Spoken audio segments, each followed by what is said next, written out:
Okay, welcome.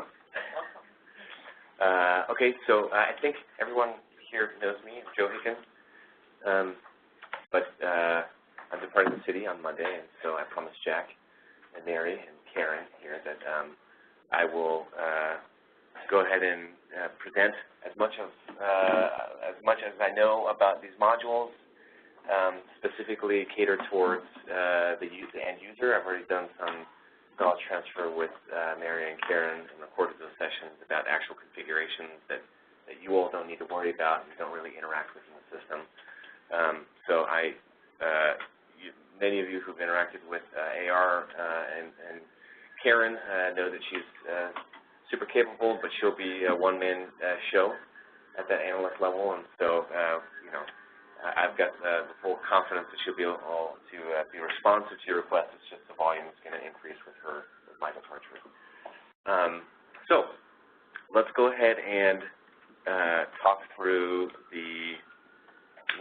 so I guess the way that I structured this was, one, we're going to do kind of an overview orientation to the way PeopleSoft sees the associated modules with grants. And then I'm going to do a series of setups, so demos, so we're just going to click through and set them up in the actual system of actually setting up the grants and customer contracts. And then the last two sessions on Thursday are sessions designed specifically for billing and capturing those costs and then actually running the billing process itself. So you get kind of an end-to-end view of what PeopleSoft sees as grants and grant transactions.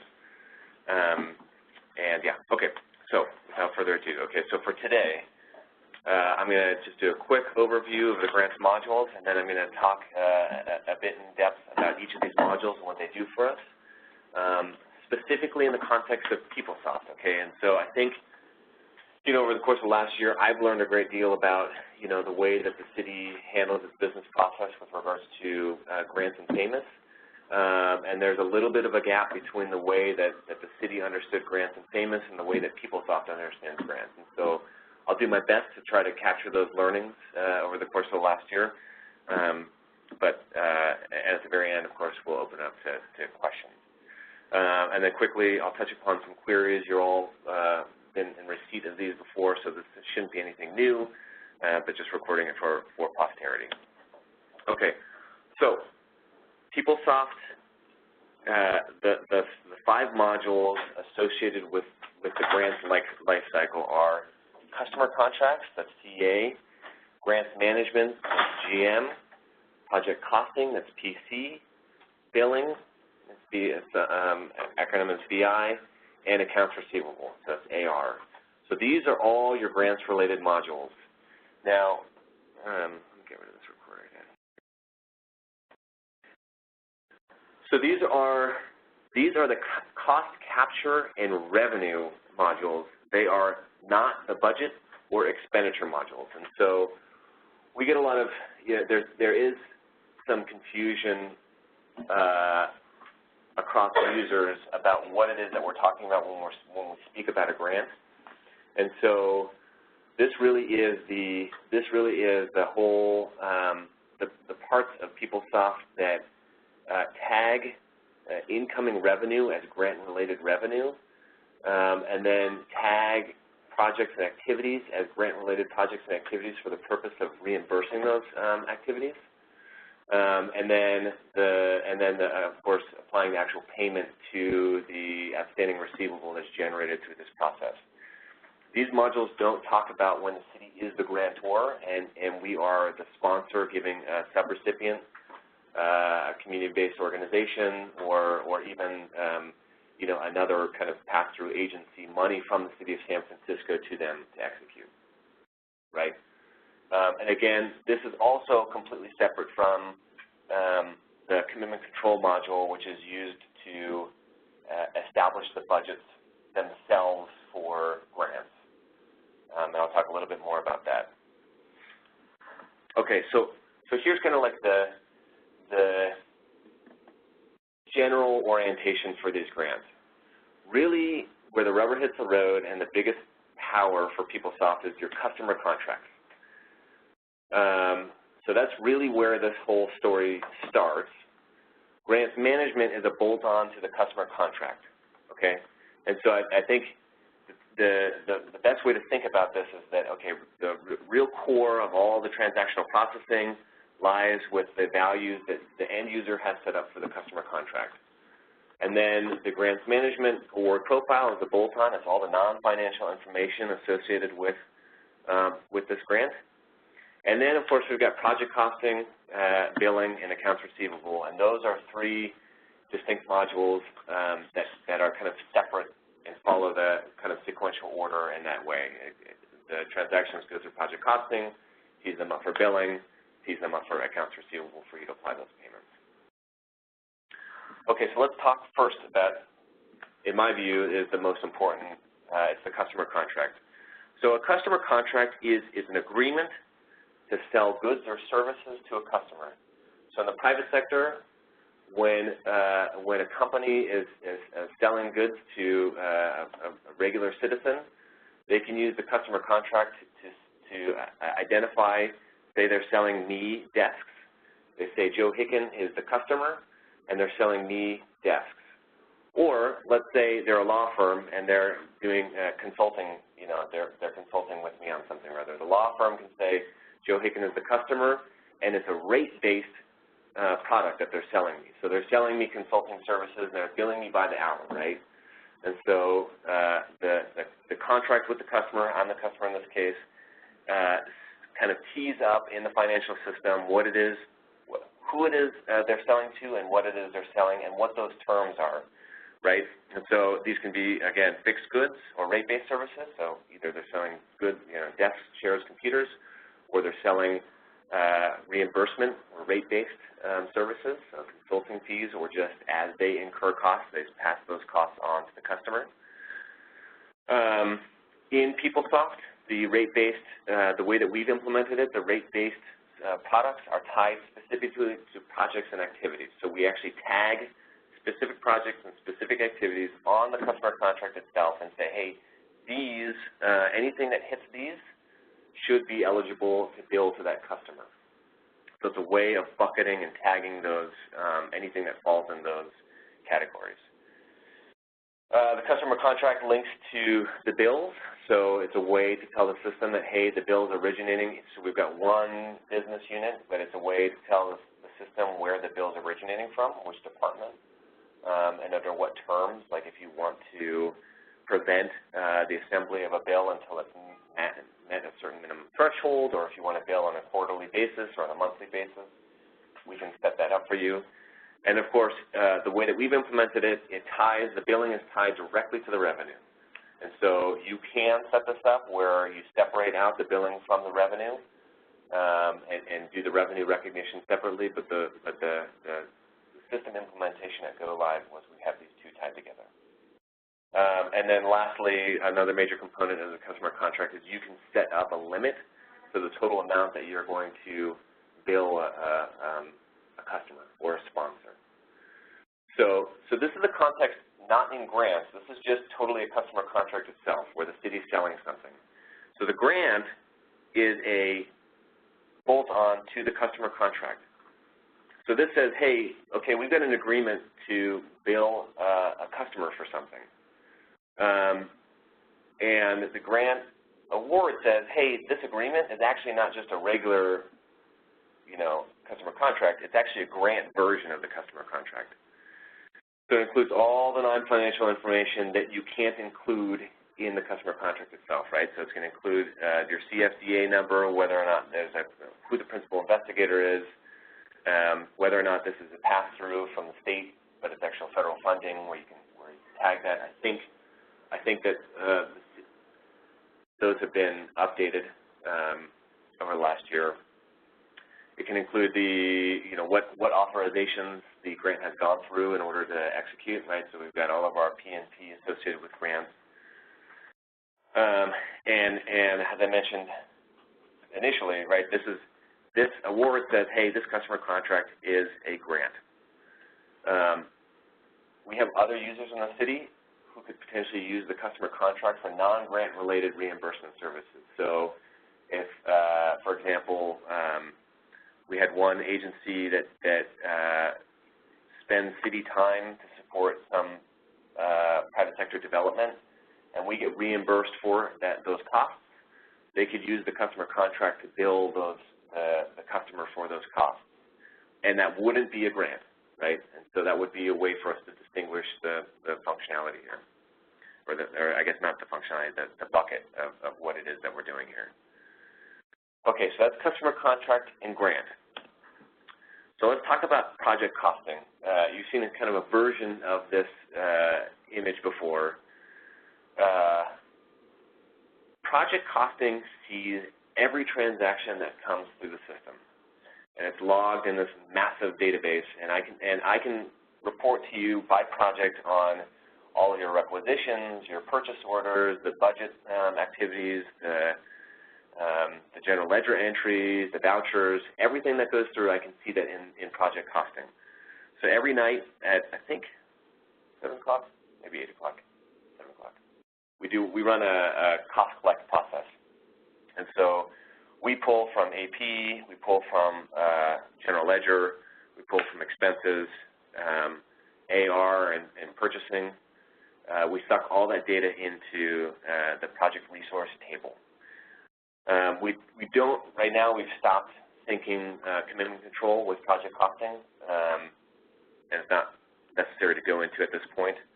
But I do want to flag, though, that when you pull in the commitment control information, so at some point down the road if the city decides to re-enable this, you're able to report, your reporting out of project costing is significantly more robust than it is out of any other single module in the system. So in project resource, we've got all of the information associated with the transaction. So we're getting time and labor information down to the employee ID, their job code, specific hours, what their time reporting code was associated with this.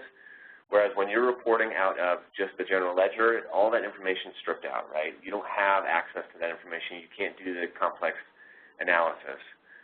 So that is to say, you've got all these inputs up top going into project costing, and the outputs are two. One is a reporting output, and the second is kind of a transformation output. I'm going to talk a lot more about transformation. One quick point about reporting. We're not really using reporting out of project costing right now. We're using the reports and analytics tool, but there are a lot of there's a lot of richness in the data there, and we could, as a city, use the reporting functionality significantly more robustly. But that's not really the point of these sessions. I just wanted to flag that you know, if he wants to do analysis by, you know, job code and activity type, we could see, you know, that Joe Hicken in 1053 is spending way too much time on, you know, you name it, right? Or not just Joe Hicken, but like all 1053s across the city are spending way too much time on, you know, boxing items, whatever, right? Like whatever, however we establish our work breakdown structure, we can do analysis citywide or department-wide or unit-wide to say, hey, what it is that we're doing that's wasteful or is productive, right? Is yielding good returns. The other side of the project costing output is transformation. So project costing takes all these inputs from all the modules, and then it has the capability to transform that data in any number of ways that we want it to. So the way that it relates specifically to grants is that when you've got your customer contract, it says, hey, this project, Project A and Activity 1 are grant related, and we want to be reimbursed for this cash. And so project costing, when it collects that from either AP or from GL or employee expenses, there's a certain analysis type that comes with that transaction, and it tells us, hey, this is an eligible transaction. It's an analysis type. There's 6 analysis types. I can go into them. Well, I've covered them in previous presentations. I'm not sure if it's worth it for an overview. But in any case, it says, hey, this is an eligible transaction type, and, oh, by the way, you're using one of the grant funds that we've configured.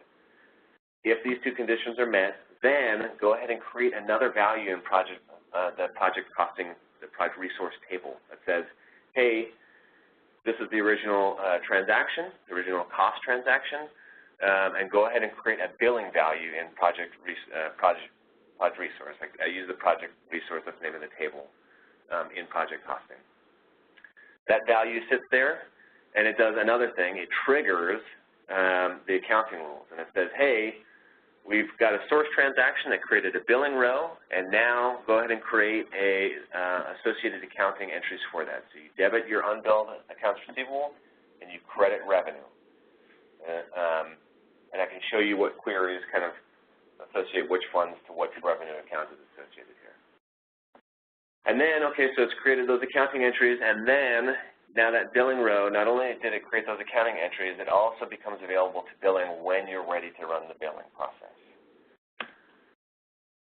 So I kind of stated this already, so this is kind of visually representing what I just mentioned. If you have an active customer contract and it's linked to a project activity, if you have a transaction that uses a grant fund and one of the analysis types, then the resultant effect here is that it recognizes the revenue, generates those revenue accounting entries, and it creates a BIL row, a bill row. So that means it's unbilled and it's waiting for the user to take some action on it.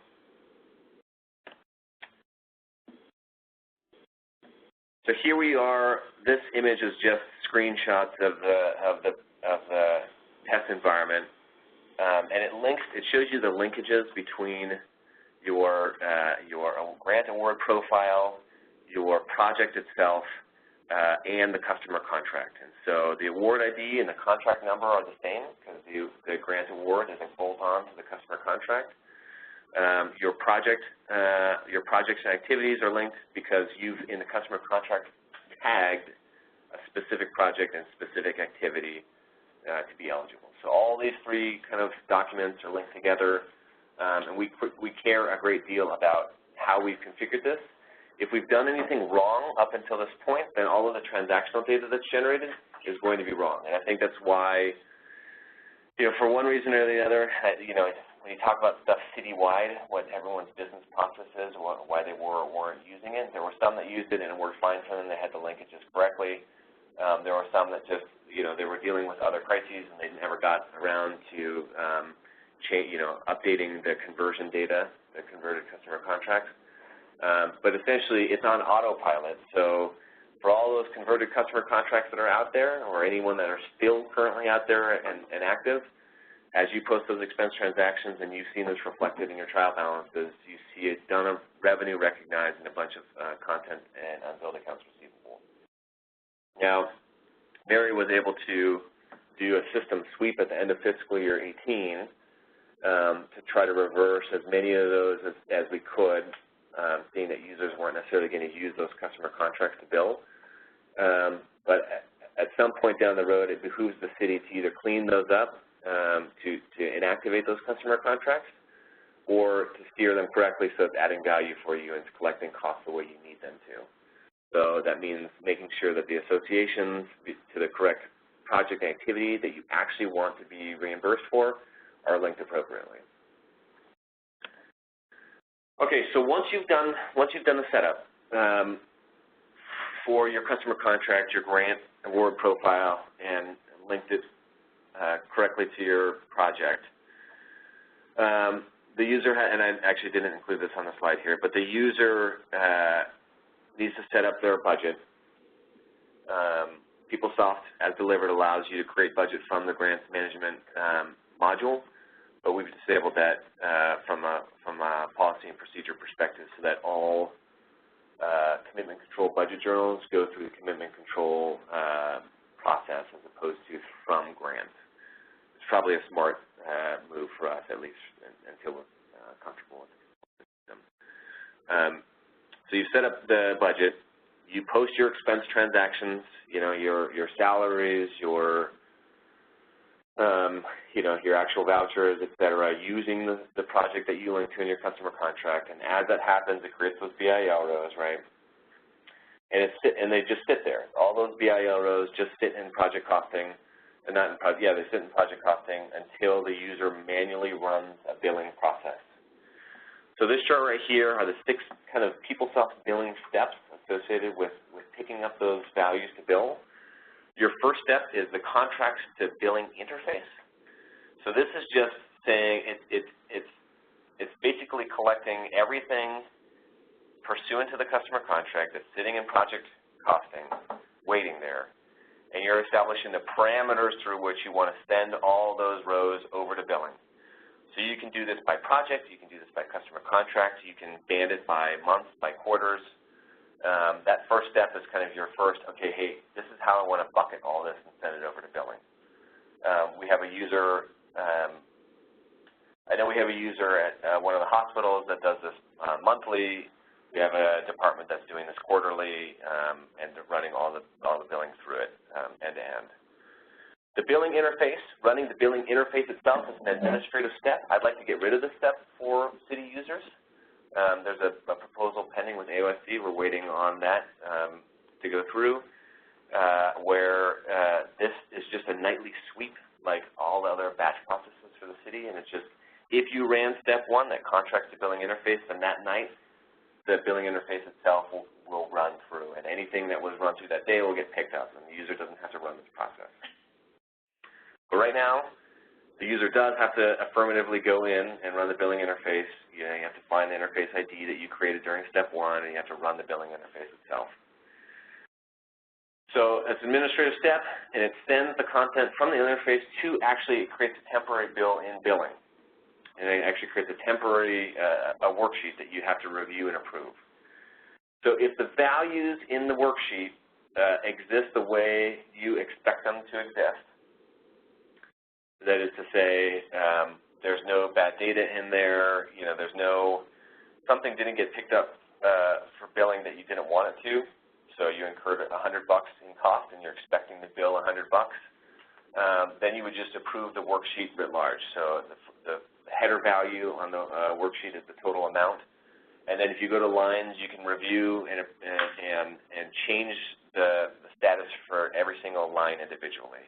So I've got a job aid out there that shows you how to do this for writing off ineligible transactions that came over. Examples of that are, for a while in voucher land, you could do journal vouchers and the analysis type for the journal voucher. So if you're doing a correction, the analysis type that came over for the cash balancing line was one of the analysis types that triggers billing, even though it needed to be not one of the ones that triggered billing, right? So an ACT analysis type for the actual expense transaction, and then your cash credit, right, for that voucher would net out because it also inherited the ACT analysis type, and it should be a BAL analysis type. Maybe during one of the following sessions, I'll actually just throw a slide up there that just shows the analysis types that are eligible here, in case it's confusing.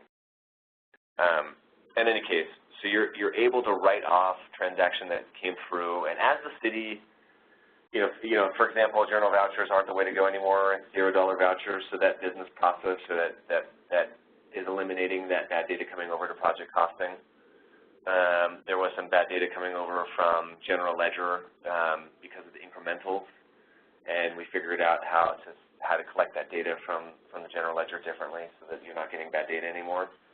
So we're figuring out how to do systematic prevention of bad data coming over, but you still will see potential areas where, for whatever your specific case is, why you're getting bad data.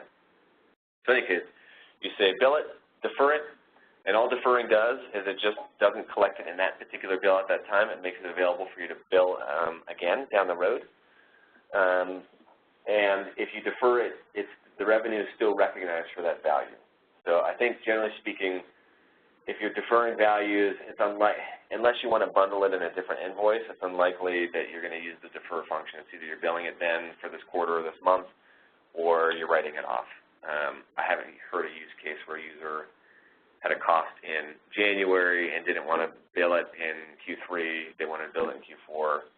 Maybe that exists for you, but that option is available for you. So you click, so you set all your rows, either bill or defer or write off, and then you click Approve Now.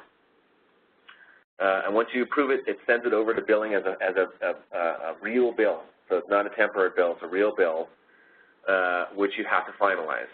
So the invoice finalization, that step is another step I would like to eliminate for city users, and I'd like to make this done as part of the evening sweep, the evening batch process, in which case any worksheet that was approved that day would get picked up that night and the invoice would be finalized. The reason for this one is there is a little control for the user for finalizing the invoice. You can select the invoice date. I sent an email around in July when the invoice dates, users were trying to bill for June and they were billing in July and it was coming over as FY19 transactions when we wanted it to be FY18.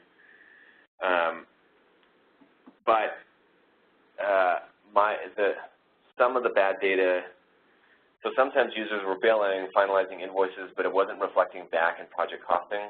And what was happening is that users were running multiple instances of invoice finalization. And when that happens, the preload process, where it kind of tees it up to send it over to accounts receivable and GL, there's only one table there. And so the invoice was finalized, but you never saw it, it got gummed up, and you never saw the values in GL or AR. And so my preference is to just run this one time every night so that users aren't going to accidentally run the same process at the same time and gum up the kind of the rest of the sequence there. Yeah, and so when you finalize the invoice, right, it's sending the information back to accounts receivable, accounting entries in general ledger, and it lets project costing know, like, hey, you already billed for this, you can't bill again. And it sets that value from BIL to BL0. And then the last two steps are steps that the system needs in order to kind of update project costing and customer contracts. I've told users to skip these steps because they're already picked up every night, and we already have the batch process running to pick these up. But the UBKs show you still how to run them manually if you need to see that feedback right away. But it's timely, and there's no real value add to you if you're okay with having it run that way. Okay, so then in accounts receivable,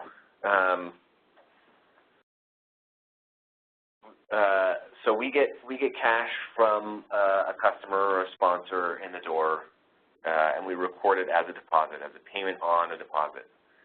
And users right now, they're used to just doing direct journal accounting on those payments, right? There's no actual receivable necessarily that we're actually relieving. It's just cash in and revenue recognized at that time.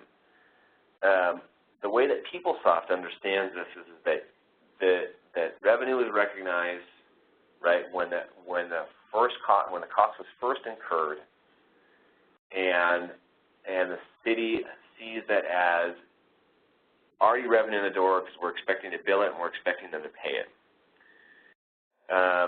And so in billing, when you create that actual receivable, it sends that over to AR, and instead of applying the payment via direct journal and bothering with the accounting entries, you just apply it to the invoice or the item sitting in accounts receivable itself, right? And then it's a debit to cash and a credit, not to revenue, but a credit to the receivable account, that system-generated 100029 account that's done for you. So all the kind of end-to-end accounting for this is done for us. And then the payment itself becomes linked to not only just it reduces the manual accounting entries, but it ties the payment directly to the customer itself and the item itself, which itself is tied back to the original cost transaction that incurred this in the first place. So really, from an accounting standpoint, it's tying together all of the transactions end to end from the beginning, from the source to the time you receive the payment. That's kind of the full life cycle of the way that PeopleSoft understands grants. And I think, this is a little bit different. This is just not, the way that we in Famous used to do this was just accounting entries in Famous. There wasn't, some departments logged customer information by sub-object, right? So you had a specific revenue account for every single customer, or you had specific revenue account for certain types of grant funding. Power PeopleSoft is you don't need to have a specific sub-object for each of those kind of revenue buckets, that data is already attached to the source transaction. And so Donna on the BI team created a grant report. For those that are using it, it's helpful because it ties together all that information in one place. So it's tying all the general ledger and commitment control information, but it also links it back to the grant sponsor and all of the non-financial information in one place. Have any of you used that? I'm going to assume it's folks on the phone that have used it. Okay, and then this is details of the associated counting that the system is doing for you, right? So the system-generated journals always begin with a alpha sequence. So cost transaction in the cities, or right? The grant fund used, real cost analysis type, active customer contract. That night is going to generate accounting entries that begin with CAPC is the journal ID. It's going to begin with that. It's going to be a debit to your unbilled AR. It's always going to be that same account, and a credit to one of 3 revenue accounts. And again, this has been a sticking point, but I think once users are comfortable with the fact that your non-financial information is linked here to this revenue account, you can see in your federal revenue account, you can see which sponsor is associated with it. You can see what grant customer contract is associated. You can kind of slice that data down without necessarily using only the general ledger for that information source. That's what PeopleSoft does. It has disaggregated tables and it links them all together through unique keys.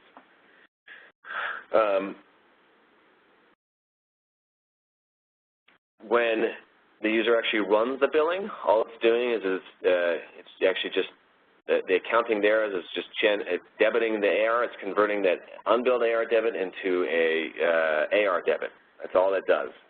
And the billing and the journal that comes with that it starts with a BI. And then, of course, when you apply the deposit and you don't use a direct journal, you actually apply it to an item, then the journal itself begins with AR, and then the journal ID. It's going to be debit cash, credit, unbilled AR. Most of the journals that comes out of AR are direct journals, so they begin with ARD, AR direct journal, as opposed to AR. Okay, there's a lot of text on this slide. I'm just including it in the deck, so don't read all of this content here. But I do want this is helpful queries for you to see what the system's seeing, kind of tying together actual, like putting the where the rubber hits the road on actual transactional information based on everything that we've set up before in the preceding slides. So these the top queries here. You can see my little guy there. So transactions by invoice. So there's 2 versions of these queries. One of them just requires the project costing reporter role, and the version 2 immediately below it requires the general ledger reporter role, the AP reporter role, maybe the PO reporter role. You're going to have a lot more of the reporter roles on V2 of the top 3 buckets of queries. But basically, by invoice shows you all the transactions. If you did run a bill through PeopleSoft and your grant sponsor wants more information than the dinky PDF that gets spit out during the billing process, this report shows you all of the source cost transaction information and links it directly to the billing value and links it directly to the customer and the invoice ID itself that you've inquired here. The version 2, it has a bit more robust information pulled from general ledger with like header description, line description. I think it actually includes activity description and project description, and it links to, if it's a voucher, it links to the invoice that the that was submitted to the city, right? Not the invoice we're sending out. It was the invoice information that we received from the supplier that we paid. It's got the supplier information associated with that. Yeah. You can do this search by customer contract. So instead of doing it by invoice, you can do it by the contract itself. And so this is, you want to see all billing transaction information by customer contract, and you would do that if your customer contract, your grant, was funding multiple projects. That would be the view that you want to see if you had set this up where, you know, we get money from FEMA and we're using it to do a radio retrofit, you know, project or in some sort of, you know, emergency readiness project that are separate but are both eligible for funding. And then lastly, and this bucket of queries is you can do this view by project. So if you have a single project that's funded by multiple grant funding sources, right? So kind of this is the many-to-one version, the opposite way, right? Not one contract to many grants, or not one grant to many projects. Instead, it's multiple grants to a single project. These are going to be more likely your capital projects. This would be the way that you'd run that report. Project activity terms billing. That query is basically the grants inventory. So what's set up across the city and set up correctly.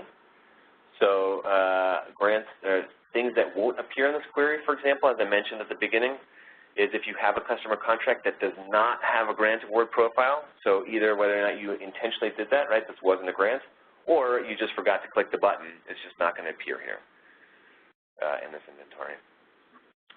Prepaid, the prepaid amount and distribution, that version is just the inventory, but it's those that have been set up with prepaid lines.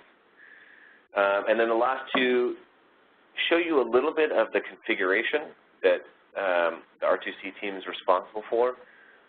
But the first one is grant funded billing, so that just shows you which funds are triggered, trigger billing in PeopleSoft. If the fund that you use is not appearing there, you need to coordinate with AOSD and then work with us to get that established. And then the accounting rules. So this one's going to be used to tell you which grant fund is associated with which revenue account for the automated accounting, right? So typically the funds are broken out as federal grant funds, state grant funds, or other grant funds, and those have associated federal revenue accounts, state revenue accounts, and other revenue accounts. I know that funds aren't necessarily so cleanly used that way, but that's just kind of how it occurred, and maybe there's an opportunity for nuancing this a little bit down the road, but that's how we have it set up. Okay, so let me see if there's anything in the appendix. So in the appendix here, I've got the roles associated with this and links to the UPKs. The UPKs in the grant space, I know that UPKs are not all made equal, but in the grant space, it really does walk you through click-throughs on how to set these things up with different conditions. If this is the way you learn, that's great. Over the next, later this morning and then tomorrow, I'll be doing demos, not using the UPKs. I'll be clicking through the environments, but I'm not showing you anything really different than what the construct of the UPK, because there's not really any other way to set these things up in PeopleSoft. Okay, so we've got 15 minutes left for discussion. We can take a break and do questions. How do folks want to proceed? There's a lot of content.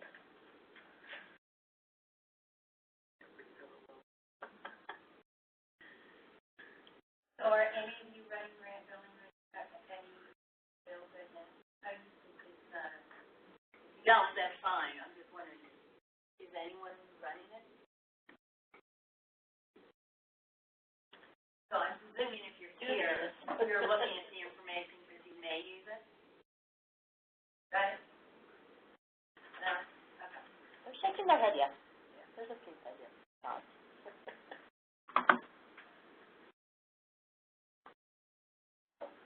Did you want to run the report to show them? What's that? Do you want to run the report to show them? Sure, yeah, I can do that. The queries. for folks asking on the phone, I'll email the presentation materials out to the entire, I'll blast it to the entire list so that you've got this. What about that one that Dawn that created that shows everything? The I report. Oh, yeah, let's do that. Maybe because they haven't really used that. Yeah, let's do that. While you're running it, I just have a quick question.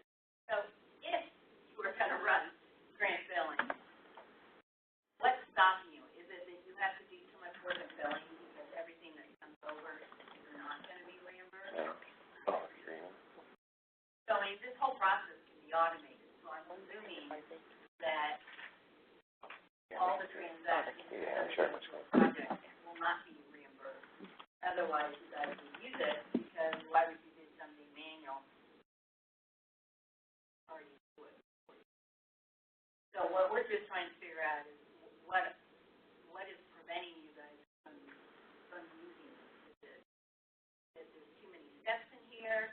Is it that your department have just set up reimbursable or the grant for the whole project in a kind of decentralized way? Or do you not know, or do you not know about it? So you're billing somehow, right? You guys have to get reimbursed, so you're not going to get any money for your project, so expenses will run out of money. So you're sending something off, right, to get your money back. So is it that it's all on Excel spreadsheets right now? If you're not using this system, okay. So if you wanted to move off Excel, which is painful, but once you get into this system and use it, I mean, is it that it's just easier now to have everything in a spreadsheet and somehow produce another spreadsheet to send out for reimbursement? I can tell you what it is from experience. Okay. That is because we got started doing it. Right. It's kind of like if you don't know how it's working, you're kind of afraid to trust it. Right. And then when you run reports and they don't match what you have in your Excel, and then when you have nowhere really to find out, because you don't know, Right, right.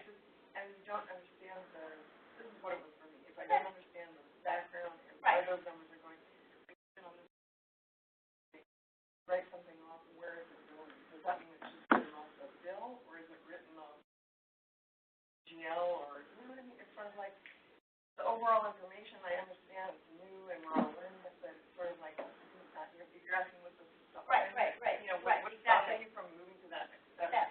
That's part of the stuff. So that's part of it. I mean, I think part of it too, I think with some people is that if you set up a PO and it's for $100 million, you know, setting that up, that you're only going to be able to get reimbursed for 10,000 of it. You have to pick that, it would have to be picked out at some point. But maybe it's showing, because I am presuming that even in your spreadsheet, you have to be getting the transactions right? Because that's where all your payables are coming from, and then your labor, and those are the two things that are going to get pushed through for you to get reimbursed. So is it that you take then a dump from people's office to get your spreadsheet? Well, for us, it was very simple because ours are usually one-on-one. Ours Right. usually match pretty close to what's in the service project for the whole matches. But I think for other departments, they're more complicated. It's harder to get that match. Because even though they're using the same project, I do everything goes different places. So it's more, I think, PO setup. See, if you get the PO setup correct with your distribution, take two, say it only has two lines. One is eligible transactions, one is not. If that's set up correctly, it would come over and you would just bill the eligible ones and not the ineligible. You wouldn't have to do it. It's hard for really complex POs like construction POs where we have multiple lines, multiple funding distributions for each line. How do you know which one is eligible and not? That's the setup of the PO. Because it's based on deadline items. Because if you are getting grant money, before you put out a bid for a PO, you've already been given the terms of eligible. So not a guess thing. So under the guidelines of whatever grants you have from anyone other than the city, they're going to tell you what's eligible. You're going to know it before you go in. I mean, they have certain guidelines. So the thing is that how can, of that construction, they're gonna spell it out where they're gonna pay for the supplies and they'll pay so much on labor. They'll say this. I mean, it's not just, here's a grant, go spend it how you want. Guidelines along with that. Otherwise, you wouldn't have eligible and ineligible. Okay? How are you making someone, though, is making a decision of whether it's eligible and ineligible.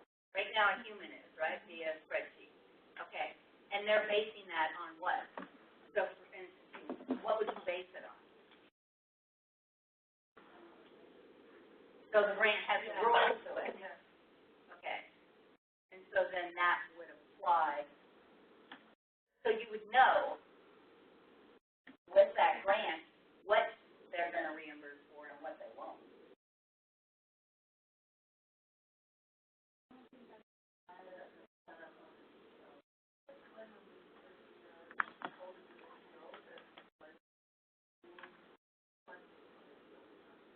So you're mixing grant funds in with maybe operating or something? That's 5 other funding sources. Right.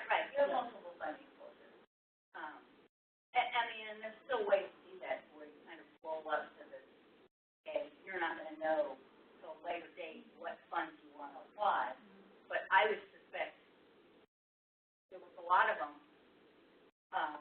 the eligibility of the transaction is still probably the same. You may use this fund, or this fund, or this fund.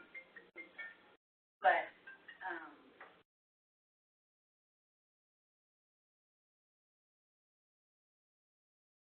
otherwise, it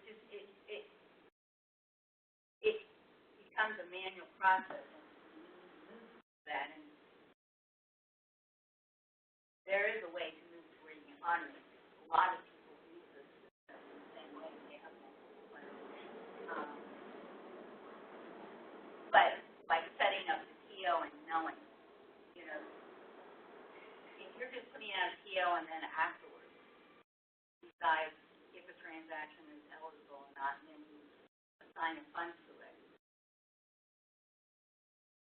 So that must be basically what you're doing, right? So after the fact, you have 5 fund sources. And in those fund sources, could one be eligible but not eligible in another fund source? So you have a project, you got 5 different funding sources, federal, state, kind of what. Okay, is it feasible that a transaction comes through and it's not eligible for federal reimbursement, but you have some special grant, maybe IT or someone doing money, there's no matching, where that transaction would not be eligible for federal funding, but would be eligible for another funding.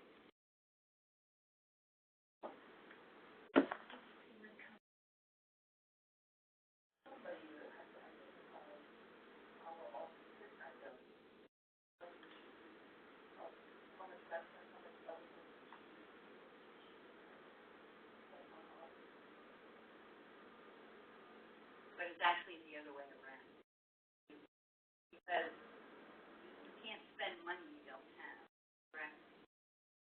So you're government. So there has to be a budget. So when you're getting a grant, say it's for construction, you have to have an idea what that grant is, or you wouldn't have done the bid. If you didn't get that grant money, then you didn't have the huge amount in your operating fund, you'd be out. You have to have some sort of anticipation and an agreement for those grants. I mean, there are agreements with those different agencies. And so with those agreements, built into that is what is eligible and what's not. I mean, so to get this completely automated, we kind of have to go in a different manner than the way that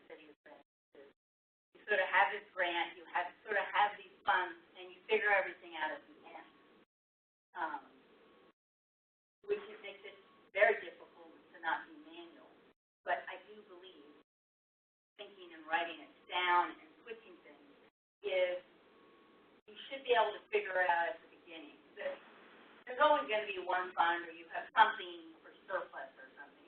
But when you get that grant and you make that agreement, the city and county of San Francisco is making an agreement with the federal agency that I am going to use these funds in this manner. That's why they come in and they audit. They, what are you using it for? Was this under the terms of the agreement? So you may have multiple programs, say, within an agency. So FDA, maybe there's different programs in there. But you still, maybe not everyone here, but someone has entered into an agreement between the city and county of San Francisco and that agency. Whoever's giving us money, there's an agreement. It's not just deal. So with that agreement, there are instructions on how you can and can't use it. Otherwise, why wouldn't we just send everything and then every day reimburse?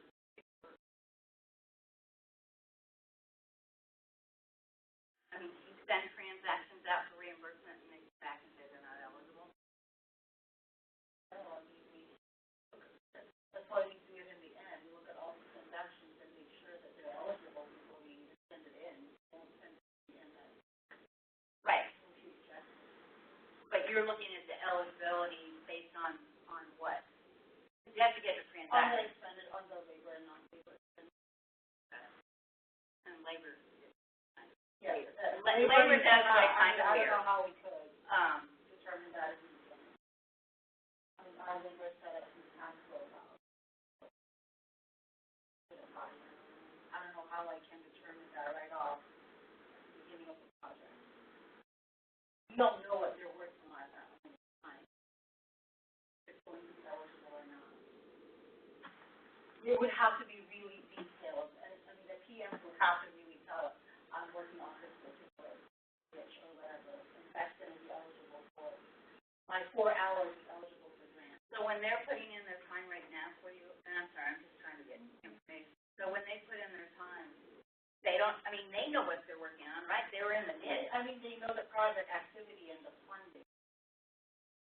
Well, I'm surprised even maybe the PMs know the Or funding, but all the workers out there, I mean, they're just said, put it on this project, this activity. They don't care what's funding, right? I mean, they just want to be paid. And there's, okay, so the labor's always a little different, but I mean, and there's other things to help us, but at least the vouchers coming through. So the PO, because the vouchers being paid, if that PO was set up to where you had a way to identify. So if you outsource the whole construction bid, that would probably be all the eligible. Now, you may not be able to get to the federal 100%. Maybe there's matching. But, I mean, are you going through the line on the bid to where, like, they're pulling out certain items, like, okay, this is extreme, like nails are not covered, but the tar is, or is it at a higher level? There's items, the work that we do. And how it's bid out of people's off, like strategic sourcing? Some items that Right. I don't think we're going to solve this session here. But, I mean, these are the sorts of things that, there are other sorts of follow-on computational things that potentially, if it's not done at the PO, this could be done with an allocation or a funds distribution or other sorts of, probably not pricing, but there is opportunity in project costing to establish certain business logic. If there is business logic that isn't human logic, then that's the power of project costing here. But if it boils down to a human combing through, then project costing is not necessarily the value, and you have to essentially have a logic that gets most or all of it, and then weed out bad transactions. I'm saying funds distribution relies on certain set logic, on like, transaction meets certain criteria, then do something else with it. For example, you could set up funds distribution for a project that says, hey, we're going to charge all of this to the general fund or all of this to the unifund, right? And if it meets a certain criteria that we haven't, like we can set up transactions to have a certain category, right? And then if it meets that category, then flip the fund from the general or from the unifund to one of the grant funds based on the category that we've configured. And then project costing would only see those transactions and bill those transactions. But that's way too advanced. I mean, we're not even, as city users, we're not even to kind of the core basic functionality. So it's like we could configure something really specific in funds distribution for a department, and maybe that's the solution is, a specific funds distribution and meet a very specific use case. But citywide, we're certainly not there. So real quick, so what I'm going to do here is I'm going to show you the BI report on grants that you might use, and then I'm going to hop off this WebEx and hop on to the next one. That way we've got discrete sessions that I can throw up on YouTube for folks to listen to constantly in the background, right? I know that you'll just have this up. The sound of my voice is so soothing. So you saw, anyone who was paying attention to me clicking through, this did take a long time to load, so it's not going to be the fastest application, or at least this report. I don't click around in BI often, but in any case, I just searched for a grant project that I've worked on a number of tickets. And this ties together, again, all that non-financial information. So this is a pass-through grant, so we know that the sponsor here is receiving money from someone else. We have the associated fund with the transaction, the department that owns the grant, right? All of the chart string information, right? Your authority, your project, activity, your account here. I just scrolled through real quickly, and in FY18, there's nothing in the unbilled accounts receivable accounts that 100040 or 10029, right? So this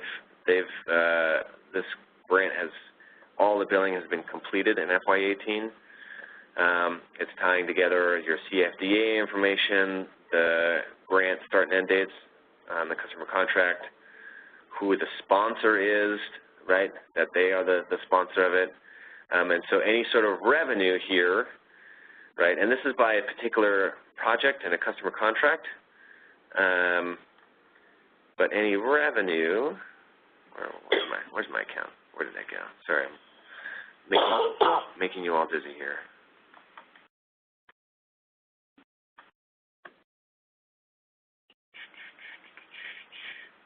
Oh, 30, okay. So revenue is not showing on here, but in any case, it ties the sponsor to that revenue, so you don't need a specific sub-object to classify revenue from customer.